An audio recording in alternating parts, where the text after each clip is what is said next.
오늘 말씀을 통해서 기적을 통한 믿음의 훈련, 기적을 통한 믿음의 훈련이라는 말씀의 제목으로 함께 은혜 나누겠습니다. 지난 시간 우리는 하나님께서 디자인하신 출애굽의 계획에 대하여 함께 말씀의 은혜를 나눴습니다. 그래서 제가 미역국 끓이는 그 미역국 레시피도 소개해드리면서 출애굽의 계획은 하나님의 즉흥적인 일이 아니라 영원전부터 준비하신 하나님의 계획이었음을 창세기 15장 아브라함과의 약속이 이루어지는 그 시간임을 여러분 앞에 함께 소개하며 은혜를 나누었습니다. 하나님은 모세에게 말씀하시기를 이스라엘 백성들을 애굽에서 인도하여 내어 3일길쯤 걸어가면 그곳에 산이 나오는데 그 산이 무슨 산이라고 그랬어요? 시내산이라고 했습니다. 그 시내산에서 나를 예배하라 라고 말씀하시며 너희가 출애굽할 때에는 빈손으로 나가지 않고 반드시 은과 금의 폐물을 가지고 나올 것이다 라고 하나님이 구체적으로 아주 치밀한 계획을 다 설명해 주셨습니다. 그러니까 조금에도 오차가 없는 나의 계획을 믿고 따르라는 하나님의 말씀이 지난 시간 3장 후반부의 말씀이었습니다. 그런데 이제 오늘 3장 말씀 마치고 4장 이제 1절부터 9절까지 말씀 다루는데 오늘 말씀 1절에 뭐라고 하고 있습니까? 모세가 그런 모든 계획을 듣고 나서 뭐라고 그러냐면 하나님 나는 할 수 없습니다 라고 말합니다. 우리 1절 말씀 같이 읽어보겠습니다. 시작. 모세가 대답하이르되 그러나 그들이 나를 믿지 아니하며 내 말을 듣지 아니하고 이르기를 여호와께서 내게 나타나지 아니하셨다 하리이다. 모세는 하나님께 못하겠다고 말합니다. 하나님, 이스라엘 백성들이 나를 믿지 않을 것입니다. 그리고 그 사람들은 내게 이렇게 말할 것입니다. 하나님이 왜 너한테 나타나냐? 하나님이 너한테 나타날 이유가 뭐냐? 그러니 하나님, 저는 못하겠습니다. 사실 하나님께서는 출애굽기 3장에서 계속해서 모세를 설득했습니다. 이스라엘 백성을 인도해내라. 그러면서 처음에는 초자연적인 방법으로 모세를 부르셨죠. 가시 떨기나무가 타오릅니다. 활활 타오릅니다. 시간이 지나도 활활활 계속 타오릅니다. 왜요? 그 속에 누가 있었습니까? 여호와 하나님이 계셨기 때문에 그 여호와 하나님이 모세에게 자신의 존재를 처음 증명하고 말씀하십니다. 뭐라고 그랬습니까? 나의 이름은 여호와라. 나는 스스로 있는 자니라. 자신의 하나님 되심을 모세에게 직접적으로 가르쳐 주시고 자신을 계시하신 사건이 바로 모세를 부르시는 사건이었습니다. 그럼에도 불구하고 모세가 두려워하자 하나님은 모세에게 너무나 강력한 그리고 너무나 분명한 약속의 말씀을 주셨죠. 출애굽기 3장 12절 말씀. 내가 너와 함께 있으리니 걱정하지 말라는 거예요. 내가 너와 함께 있으리니 걱정하지 말라. 같이 읽어보겠습니다. 시작. 하나님이 이르시되 내가 반드시 너와 함께 있으리라. 내가 그 백성을 애굽에서 인도하여 낸 후에 너희가 이 산에서 하나님을 섬기리니 이것이 내가 너를 보낸 증거니라. 내가 너와 함께 있을 것이다. 그리고 너희는 시내산에 와서 나를 섬길 것이다. 이것이 내가 너를 보내고 내가 너를 부른 증거다 라고 하나님이 말씀하셨습니다. 내가 반드시 너와 함께 할 것이다. 하나님이 내가 반드시 너와 함께 할 것이다 라는 메시지를 저한테 주시면 저는 뛸 듯이 기쁠 것 같아요. 만약에 여러분에게 하나님이 내가 너와 함께 할 것이다 라고 말씀하시면 여러분 마음은 어떨 것 같아요? 그냥 뭐 이렇게 아침 먹었으면 점심 먹고 점심 먹었으면 저녁 먹듯이 이런 말씀을 그렇게 받으면 안 돼요. 야, 이 말씀이 나에게 주셨다면 얼마나 좋을까. 사실 저는 남 앞에서 이야기할 때 울렁증 또 두려움이 많은 사람입니다. 지금도 강단에 설 때마다 또 신방에 있을 때마다 강의할 때마다 얼마나 두려운지 몰라요. 처음에 제가 신학교 갈 때 모교회 목사님이 신학교 갔으면 좋겠다. 못 갑니다. 내가 너를 위해서 5년 기도했는데 기도 좀 해봐라. 목사님이 나를 위해서 5년 기도했으면 한 번이라도 기도해야지. 그러고서 기도하는데 하나님이 나를 부르셨다는 거예요. 그렇게 하고 이제 신학교 원서 넣고서 신학교 발표 났어요. 발표난 그 주간에 우리 모교회 목사님이 강단에서 그러는 거예요.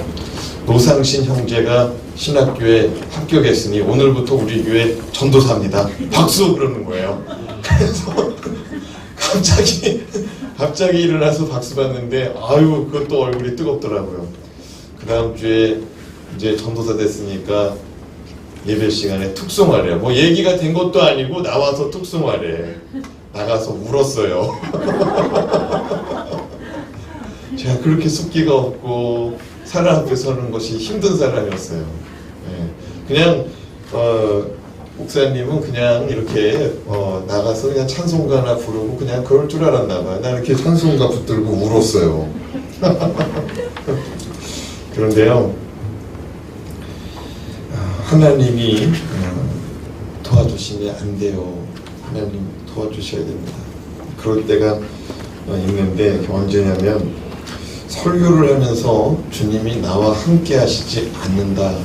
주님이 나를 붙잡아 주시지 않는다. 그렇게 느낄 때가 있어요. 그럼 막 설교하면서도 막 땀을 뻘뻘 흘리는 거죠. 여러분은 몰라도 나는 느낄 때가 있어요. 이거는요, 나는 알아요. 이게 오늘 설교가 이게 죽인지 밥인지 저는 알아요. 여러분은 몰라도 나는 알아요. 그러면 힘들어요. 그러면은 그렇게 힘들게 하고 내려오면은 그 다음번에 강단에 올라가잖아요. 그러면은 기도가 절로 나와요. 하나님, 저 좀 붙잡아 주세요. 저 좀 도와주세요. 제가 그냥 올라가면 힘들어요. 그런데 모세는 하나님께서 반드시 내가 너와 함께 할 것이다. 반드시 내가 너와 함께 할 것이다. 그러니 얼마나 힘이 나는 말씀입니까? 근데 모세가요, 그 말을 들어도 이게 두려움이 사라지질 않는 거예요. 왜냐? 모세는 그때만 해도 하나님보다 사람들이 더 두려워해서 그래요. 하나님보다 누굴 더 두려워했다고요? 사람이 더 두려워. 40여 년 전 모세가 자신의 지위와 자신의 젊은 에너지로 이스라엘 백성을 구하고자 했을 때 이스라엘 백성들은 이렇게 말했습니다. 너는 누구냐?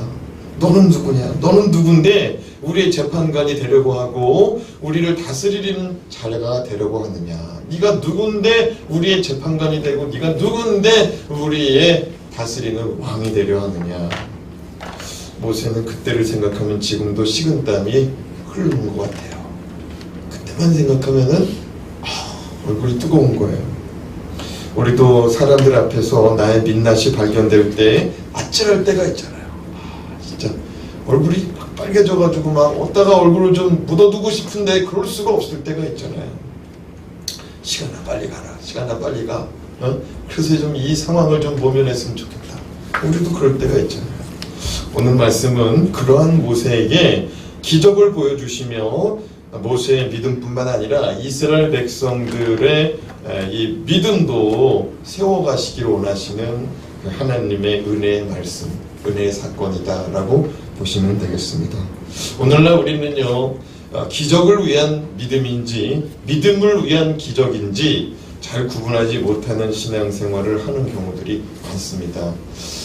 잘 따라해봐요. 기적을 위한 믿음인지 믿음을 위한 기적인지. 여러분, 우리는 기적을 위해 믿음 생활하고 있습니까? 아니면 믿음을 위한 기적을 구하고 있습니까? 어느 쪽입니까? 후자죠, 후자. 주님께서는 우리에게 기적을 베풀어 주시는 이유가 있다면 그것은 우리가 주님을 더욱 신뢰하고 살아가라는 메시지로 받아야 될 줄로 믿습니다. 우리의 삶 속에 우리 기도하고 하나님께서 들어주시면 하나님을 더욱 신뢰하라는 말이구나. 아멘입니까?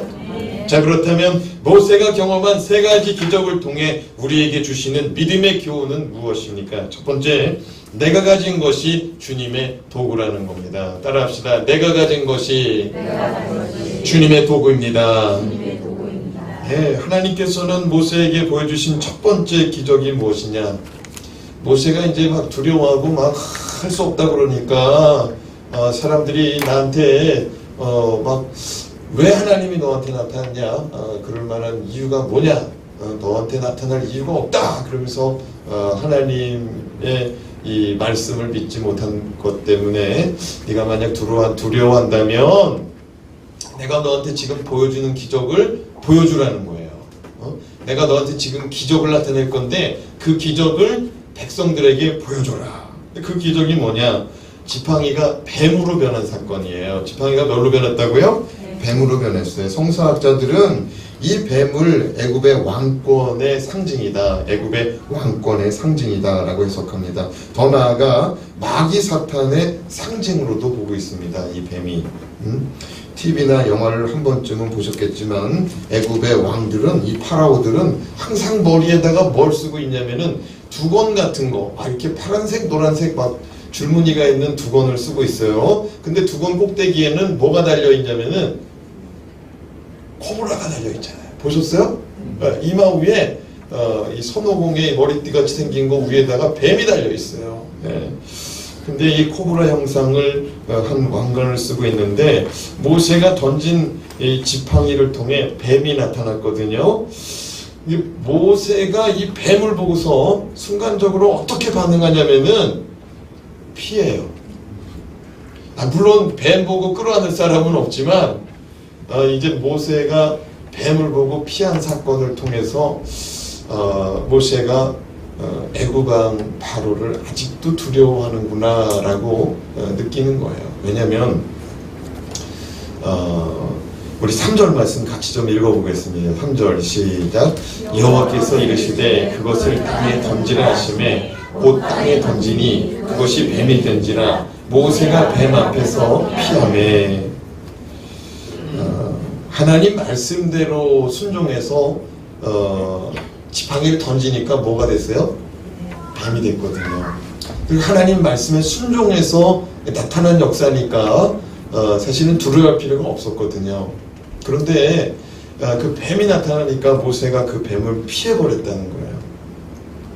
이 모세가 뱀을 피한 것을 두고 성경학자들이 아마도 40년 전에 히브리인 편에서 애굽인을 쳐 죽인 것이 탄로가 나자 애굽 왕 바로의 낯을 피하여 도망하였던 그 두려움을 아직도 가지고 있다는 반증이다. 그러니까 뱀이 누굴 상징한다고 그랬어요? 아까 애굽 왕 바로, 애굽의 왕권을 상징한다고 그랬잖아요. 근데 하나님은 그런 모세에게 이제 그 뱀의 꼬리를 잡으라라고 말씀합니다. 뭘 잡으라고요? 뱀의 꼬리를 잡으라. 4절 말씀 읽을게요. 여호와께서 모세에게 이르시되 내 손을 내밀어 그 꼬리를 잡으라. 그가 손을 내밀어 그것을 잡으니 그의 손에서 지팡이가 된지라.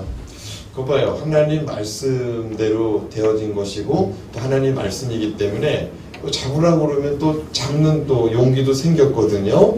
근데 참 이게 기가 막힌 겁니다. 지금 뱀의 어디를 잡으래요? 꼬리. 여러분 뱀 좀 잡아보셨습니까? 네? 여러분 뱀은요 꼬리 잡으면 큰일 납니다. 네. 뱀은 꼬리 잡으면 큰일 나요. 네. 꼬리 잡으면 머리가 뒤돌아와서 딱 물어버려요. 그래서 뱀을 잡으려면 어디를 잡아야 되느냐? 머리를 잡아야 돼요. 그래서 땅꾼들이 막 뱀을 이렇게 잡잖아요. 다 뱀 머리 잡아요. 뱀 머리. 뱀 머리 탁 잡고 들어올리는 거예요. 근데 여러분 뱀의 이 꼬리를 잡으라. 이건 상식적이지 않은 거예요. 근데 모세가 상식적이지 않지만 누구 말씀이기 때문에 순종해요? 하나님 말씀이기 때문에 순종합니다. 여기가 우리 교회가 있는 동네가 이게 시골이어서 그런지 도시지만 이게 시골이잖아요. 아니 물론 저 찻길 앞에 건너가면 도시지만 이 찻길 뒤를 건너면 이 공원이 있어서 그런지 뱀이 나타나요. 뱀이 나타나. 우리 교회 앞마당에도 나타나고 막 뒷마당에도 나타나고 막 길 건너서도 나타나고 막. 예? 그러다 어느 날은 이 뱀이요. 우리 전사님하고 저하고 이제 수요일 날 이제 설교 준비 하다가 이제 산책하러 잠깐 나갔어요. 밥 먹고서 이제 배가 부르니까 그냥 공원으로 좀 곧장 갔어요. 근데 공원 저기 그 다리 밑에 거기 지나가는데 전사님 뒤에서 그러는 거야. 목사님! 뱀이에요, 뱀! 그러는 거예요. 그래서 어디? 뱀이에요, 뱀! 그래. 사람 불러다 놓고 계속 뱀이라고만 소리 질러요. 아니, 뱀이 어디 있다고 알려줘야 내가 어느 쪽으로 피하잖아. 근데 계속 뱀이라고만 소리 지르는 거예요. 그래서 나중에 어디냐고 그랬더니 목사님 뒤에 있대. 깜짝 놀라가지고 내가 피했거든요. 그랬더니 그 다음 주에 또 갔는데 그 자리에 그 뱀이 또 있는 거야. 그래서 전사님이 뒤에서 또 뭐라 그래요? 목사님 뱀이야, 뱀! 또 어디 있다는 말을 안 하는 거야. 또 어디 있다는 말을. 그래가지고 야, 보니까 그게 뱀길인 거예요. 뱀길이야. 그래서 이게 2번이나 나타났는데 쳐다보니까 이번에는 머리를 쳐들고 안 가고 있는 거예요. 그래서 이거 안 되겠다. 그래서 저 숲풀 사이에 가가지고 작대기를 하나 들고 왔어요. 작대기를 하나 들고 와서 그날 제가 이제 수요 설교하는 날이니까 전사님한테 그랬어요. 전사님, 나는 오늘 설교해야 되니까 전사님 작대기 잡아요. 그러고서 제가 전사님한테 말씀을 드렸어요. 전사님, 단번에 머리를 가격해야 돼요. 단번에. 했더니 제가요? 그러는 거예요. 전사님, 할 수 있어요. 할 수 있어. 할 수 있어. 머리를 조준해서 한 번에 아니면 큰일 나요. 네, 한 번에 머리를 딱 쳐버려요. 그랬더니 전사님이 훌륭하게 머리를 쳐서 뱀을 무찔렀다는 거 아닙니까? 근데 얘기가 그걸로 끝난 게 아니에요. 그날 밤에 전사님이 뱀하고 계속 싸웠다는 거예요. 꿈속에서. 뱀이 막 몸을 감더래요. 그래서 왜 이러냐고 막 지키라고 막. 아이고, 네, 그래가지고 다음번에 또 한 번 뱀이 나타나면 어떻게 해야 되나. 내가 해야 되나 그때는. 근데 여러분, 뱀은 머리를 잡고 머리를 공격해야 돼. 근데 하나님이 꼬리를 잡으라고 그러니 잘못하다가는 그 뱀에게 물릴 수 있단 말이죠. 여러분, 모세가 이 뱀을 상징하는 바로의 왕권이 무서워서 도망갔던 사람이거든요. 근데 뱀의 꼬리를 잡듯이 다시 그 애굽왕의 소굴로 들어가라는 거예요. 애굽왕 소굴로 들어가라는 거예요. 그것 때문에 하나님이 꼬리를 잡으라는 거죠. 다시 공격할 수 있지만 잡으라는 거예요. 잡았더니 어떻게 됐어요? 지팡이로 변했어요. 바로 이겁니다. 우리가 하나님 말씀에 순종할 때에 기적이 나타나는 줄로 믿습니다. 순종해야 역사가 되지 순종하지 않으면은 도루묵이에요. 하나님의 말씀을 순종할 때 역사가 나타나는 거예요. 아멘입니까? 네, 듣고서 그냥 말하면은 기적이 안 나타나요. 따라합시다. 하나님의 말씀은 살았고 운동력 있지만 내가 순종할 때 살아 운동한다. 내가 순종할 때, 여러분 이 자리에서도 하나님 말씀 듣고 순종하는 무리가 있습니다. 근데 순종하는 무리가 있는데 순종 안 하는 무리도 있어요. 그러면 순종하는 사람만로 내가 나타나는 거예요. 네. 예배 드릴 때 막 마음이 뜨거워지고 귀가 막 즐거워질지는 몰라도 기적은 안 나타난다 이거예요. 아멘입니까? 순종해야 돼요. 근데 여러분, 우리가 여기서 주목할 게 뭐냐면은 이 지팡이가 뱀이 되는 기적의 사건 속에서 우리가 주목해야 될 게 뭐냐, 내 손에 있는 것이 무엇이냐라고 모세에게 물었다는 거예요. 자, 2절 말씀 다시 읽어보겠습니다. 시작. 여호와께서 그에게 이르시되 내 손에 있는 것이 무엇이냐? 그가 이르되 지팡이니이다. 하나님은 우리의 삶 속에 당신의 능력과 기적을 베푸실 때에 우리가 소유하는 것을 원하신다는 거예요. 우리가 소유하는 걸 원한다는 거예요. 하나님의 기적이 나타날 때 우리가 소유하고 있는 것, 그저 평범한 거예요. 여러분, 모세가 지금 들고 있는 이 지팡이는 어쩌면 40년 동안 들고 있었던 지팡이, 어쩌면 십수년, 수십 년 동안 들고 있었던 지팡이였을 거라는 거죠. 산길을 오를 때, 또 사나운 들짐승과 상대할 때, 또 양들을 칠 때 쓰는 지팡이였다는 거죠. 그냥 생필품이었다는 거예요. 생필품. 늘 갖추고 다니고 늘 붙들고 있는 그냥 생활용품이었다는 거예요. 그런데 네가 들고 있는 게 뭐냐? 네가 지금 소유한 것이 뭐냐라고 묻더라고요. 근데 모세가 뭐라고 그래요? 예, 지금 제가 들고 있는 건 지팡이입니다. 여러분 기억하십니까? 갈릴리 호숫가 들판에서 주님은 제자들에게 말씀하셨습니다. 너희가 먹을 것을 주어라. 너희가 먹을 것을 주어라. 마태복음 14장 16절에서 18절 말씀 같이 읽어보겠습니다. 시작. 예수께서 이르시되 갈 곳 없다. 너희가 먹을 것을 주라. 제자들이 이르되 여기 우리에게 있는 것은 떡 5개와 물고기 2마리뿐이니이다. 이르시되 그것을 내게 가져오라 하시고 너희가 먹여라. 우리 주님 말씀하시니까 동네에 나가서 물건을 사와도 이거 시간이 보통 걸리는 게 아닙니다. 그리고 동네에 있는 빵 다 사가지고 와도 이들을 먹일 수 있을지 모르겠습니다. 그랬더니 가지 말아라. 너희 가운데 있는 것이 무엇이냐. 찾아보니까 뭐 있어요? 소년이 들고 있었던 오병이요, 떡 5덩이, 물고기 2마리 여기 있습니다. 사랑하는 여러분, 주님의 기적이 얼마만큼 나타났습니까? 12강주리가 남았어요. 수천 명이 먹고서도 12강주리가 남았어요. 그런데 만약에 오병이어가 주님에게 들려지지 않았다면 그날 기적은 일어나지 않았을 것입니다. 모세가 들고 있었던 것 뭐냐라고 물어봤을 때 하나님 그걸 말이라고 그러니까 내가 지금 뭘 들고 있겠습니까? 따지는 식으로 묻거나 나 들고 있는 거 없어요. 내가 뭐 지금 다 장인 재산이죠. 이게 뭐 내 건 줄 아십니까? 뭐 이런 식으로 재산권을 물어보는 것으로 알고서 물어봤다면 그날 기적은 나타나지 않았을 겁니다.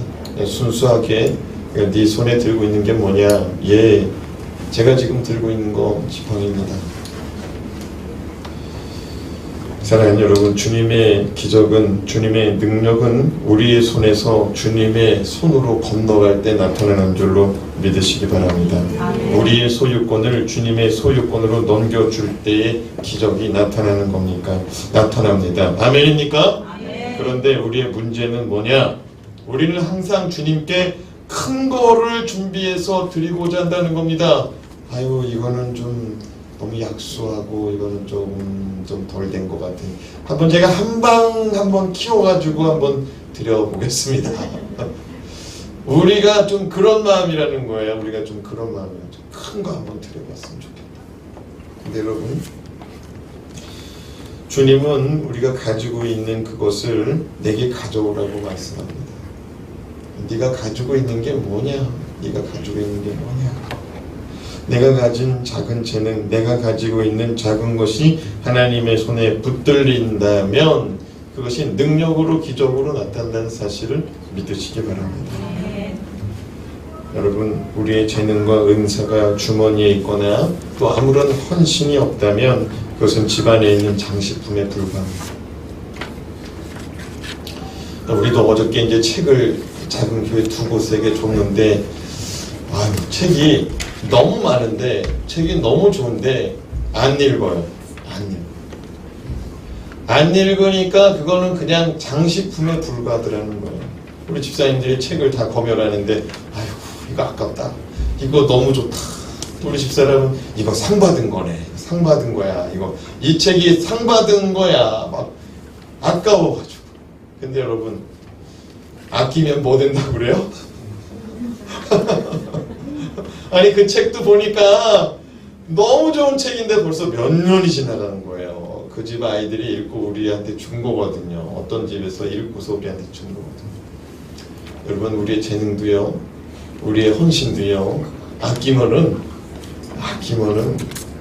그냥 그래요. 그게 네? 여러분, 젊어서 힘 있을 때 주를 위해서 살아가시기 바랍니다. 있을 때 주를 위해서 쓰시기 바랍니다. 있을 때 주님을 위해서 섬기시기 바랍니다. 그것이 우리 사명이에요. 아끼면 뭐 된다? 아유, 그냥 너무 리얼하게 얘기하셔요. 그냥 웃어도 돼요. 여러분, 모세가 하나님 말씀에 순종함으로 내어 맡긴 그 지팡이, 훗날 하나님의 손에 붙들려서 모세의 것이 아닌 하나님의 것으로 쓰임받습니다.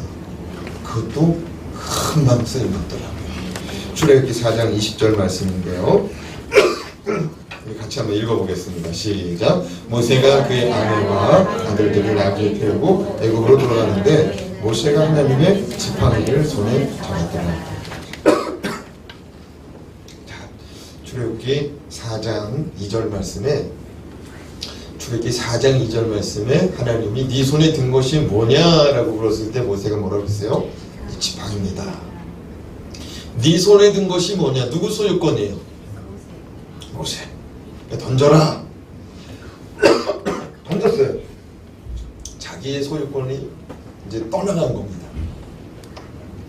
근데 4장 20절 가니까 뭐라고 그래요? 하나님의 지팡이랍니다. 하나님의 지팡이. 그 지팡이가 누구 지팡이 됐어요? 하나님 지팡이. 이게 놀라운 사실입니다.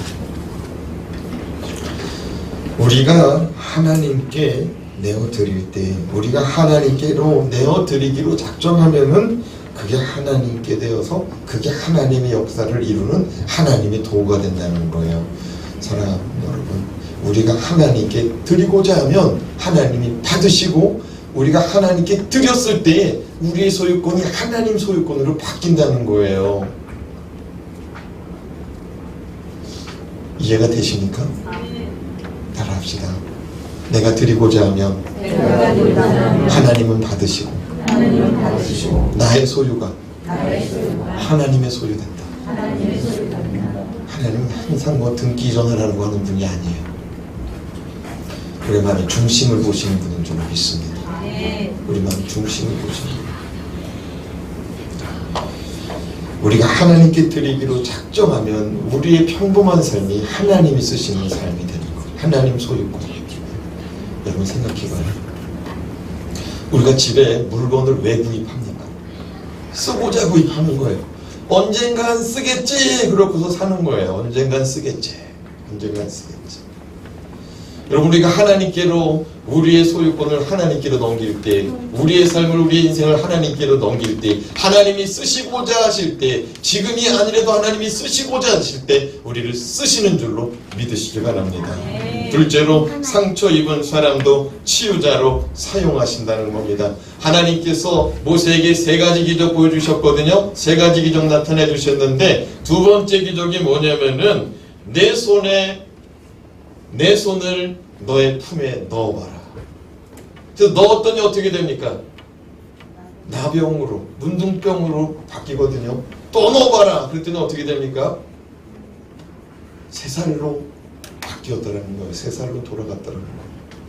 이 사건을 통해서 하나님이 보여주고자 하는 것이 뭐냐? 상처 입은 자도 하나님이 쓰시면 치유자로 쓰신다는 겁니다. 6절 말씀 같이 읽어보겠습니다. 여호와께서 또 그에게 이르시되 내 손을 품에 넣으라 하시매 그가 손을 품에 넣었다가 내어보니 그의 손에 나병이 생겨 눈같이 된지라. 모세는 여호와의 말씀 그대로 순종하였습니다. 말씀하신 대로 품 안에 넣었다가 손을 빼어보니 그의 손은 나병이 흰 눈처럼 번져 있었고, 너무 놀란 모세를 향하여 하나님은 얼른 손을 다시 품에 넣어봐라. 순종하니까 그 손을 다시 품에서 빼보니까 어떻게 됐어요? 새 살로 돌아갔더라.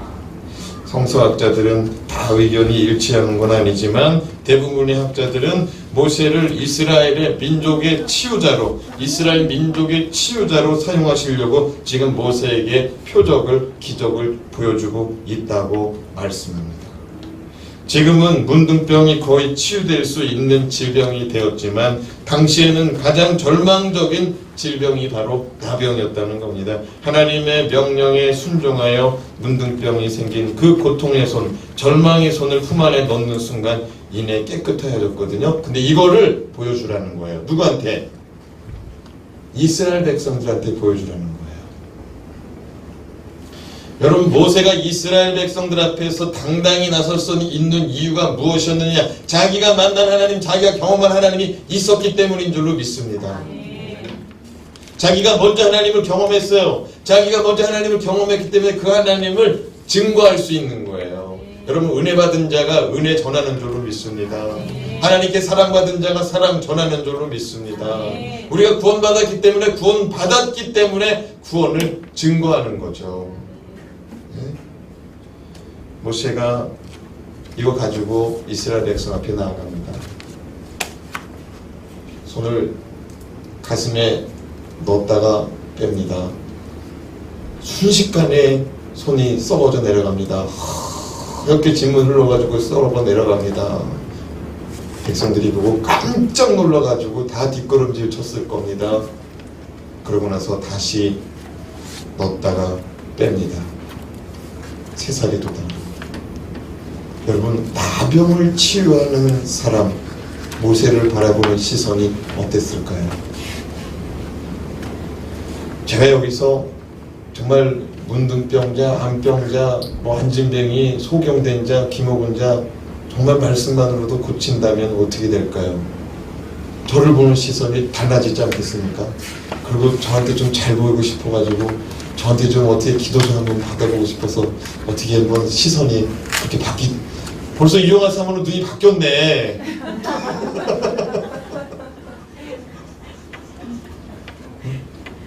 네, 사람들의 시선이 바뀌지 않겠어요? 네. 하나님은 사람을 죽이고 혈기로 가득하고 죄악 가운데 부패하고 더럽혀졌던 모세의 손이 하나님의 말씀에 순종하던 순간 깨끗하고 거룩한 손으로, 또 병든 손이 깨끗하게 치유되는 손으로 바뀐 것을 보고 하나님을 믿고 하나님의 말씀 가운데 저 세상에 있는 이스라엘 백성들 앞에 나아가기를 원하셨습니다. 하나님은 오늘도 세상 가운데 절망자요, 실패자요, 또 세상 가운데 낙심한 성도들을 향하여 내가 너를 들어쓰기를 원한다 라는 말씀, 오늘 이 시간 우리 가운데 증거되고 전달되고 있으니 이 말씀 아멘으로 받아 품으시길 주님의 이름으로 축복합니다. 네. 마지막으로 우리의 의지할 대상은 오직 여호와 하나님이시라는 겁니다. 모세에게 기적 3가지 보여줬는데 세 번째 기적은 우리의 의지할 대상이 오직 여호와라는 것을 가리키고 있습니다. 우리 말씀 9절 말씀 한번 읽어보겠습니다. 시작. 그들이 이 두 이적을 믿지 아니하며 내 말을 듣지 아니하거든 너는 나일강 물을 조금 떠다가 땅에 부으라. 내가 떠온 나일강 물이 땅에서 피가 되리라. 모세가 그래도 걱정했나봐요. 하나님, 그 2가지 기적, 내가 던져서 지팡이가 뱀으로 되는 거, 그리고 뱀꼬리 잡으면 다시 지팡이 되는 거 했는데 안 믿으면 어떻게 합니까? 그래? 그러면 네 손을 가슴에 넣어봐라, 품에 넣어봐라. 그러면은 나병이 나타날 거다. 다시 넣어봐라. 그러면 새살이 돋아날 거다. 하나님, 그래도 안 믿으면 어떡하죠? 그래서 세 번째 보여준 게 뭐예요? 나일강 물을 떠다가 어떻게 하래요? 땅에다가 뿌려보랍니다. 그러면 그게 어떻게 될 거랍니까? 피가 될 거랍니다. 사랑하는 여러분, 애굽 사람들은 뱀을 두려워한 나머지 그것을 존경하며 숭배의 대상으로 삼았습니다. 그리고 문둥병을 너무나 두려워한 나머지 문둥병을 고칠 수 있는 또 신을 숭배하였습니다. 이스라엘 백성들 또한 그들의 문화 속에서 그런 것을 따르게 되는 거죠. 그런 것을 따르게 돼요. 하나님은 그들의 숭배의 대상들을 통하여 참되신 여호와 하나님을 전하시는데 이 2 기적 이후에 나일강물을 뜨라, 나일강물을 떠서 기적을 체험하라 하신 이유는 나일강은 애굽 사람들에게 있어서 생명의 강, 젖줄의 강으로 여겨지고 있었기 때문입니다. 만약 나일강이 마른다, 나일강물이 마른다, 이건 생명이 마르는 겁니다. 살아갈 소망이 마르는 겁니다. 그들에게 있어 생명의 끝을 상징하는 겁니다. 그래서 애굽 사람들에게 나일강이 없는 것은 상상할 수 없었습니다. 그래서 결국 그들은 나일강을 숭배하고 나일강을 경배하고 나일강 앞에 기도하는 겁니다. 그런데 그들이 생명의 강이라고 여기는 나일강 물이 땅에 닿자마자 피로 변했습니다. 그들에게 풍요로운 삶과 윤택한 삶을 제공하던 나일강 물이 이제는 죽음을 상징하는 핏물이 되었습니다. 더 이상 마실 수 없는 물이 되었습니다. 하나님은 모세 앞에 보여주신 기적을 통하여 하나님을 더욱 신뢰하도록 하십니다. 모세가 누구를 의지해야 될지 분명하게 보여주고자 하시는 겁니다. 여호와 하나님은 애굽의 모든 것 위에 계신 여호와 하나님이심을 지금 나타내고 있는 것입니다. 사랑하는 여러분, 우리가 무엇을 가졌는가? 무엇을 의지하고 있는가? 하나님을 의지하고 하나님을 소유하시기 바랍니다. 영국의 우리 D.L. 무디 목사님이 영국에서 전도 대회를 열었을 때 한 번은 설교를 마치고 나오는데 아주 지적인 한 청년이 다가오며 이렇게 말했답니다. 목사님, 오늘 설교 말씀 잘 들었습니다. 그런데 오늘 설교 말씀 중에 문법적으로 틀린 것이 18군데나 되더군요. 이 청년은 목사님 설교 시간에 문법 틀린 것만 세고 있었나 봐요. 이런 사람이 여기 앉아있으면 제가 또 상당히 떨게 돼요. 사실 무디 목사님은 너무나 가난해서 초등학교조차 마치지 못했습니다. 목사님은 청년을 향하여 이렇게 말씀했습니다. 내가 무식한 건 나도 잘 알고 있는데, 그런데 참으로 놀랍고도 신기한 것은 이 무식하고 어리석은 나를 하나님이 아직도 사용하고 있다는 것이라네. 그러면서 무디 목사님은 청년에게 이렇게 말했다고 합니다. 그런데 형제요, 형제는 틀리지 않는 정확한 문법을 가지고 주님의 말씀을 얼마나 전하고 있습니까? 지금까지 몇 사람이나 전도하고 구원하였습니까? 우리가 무엇을 가졌는가, 얼마나 알고 있는가, 내가 얼마나 지적으로 탁월한가, 이런 것은 문제가 되지 않습니다. 오직 지금의 상황 속에서 많이 부족하고 연약하지만 하나님을 더욱 섬기기로 작정하고 결단하는 믿음이 중요한 줄로 믿습니다. 그 믿음 위에 하나님은 더 큰 일들을 이루실 겁니다. 여러분이 하나님께 쓰임받고자 하면 하나님은 더 큰 은혜로 역사하여 쓰일 것입니다. 할 수 없음을 고백하는 모세에게 작은 것에서의 순종을 요구하셨듯이 놀라운 기적이 일어나기 전에 하나님은 우리에게 너는 나의 말씀, 나의 말을 듣고 지금 순종할 수 있겠느냐? 사랑하는 여러분, 하나님께 내 인생을 맡겨보지 않겠습니까? 하나님께 내 주권을 맡기는 걸 넘어서서 드려보지 않겠습니까? 주여 내 인생을 이끌어 주시옵소서. 주여 내 인생을 사용하여 주시옵소서. 주여 나의 재능을, 주여 나의 것들을 사용하여 주시옵소서. 이 기도, 이 소원이 저와 여러분에게 나타나길 주님의 이름으로 축원합니다. 기도하겠습니다.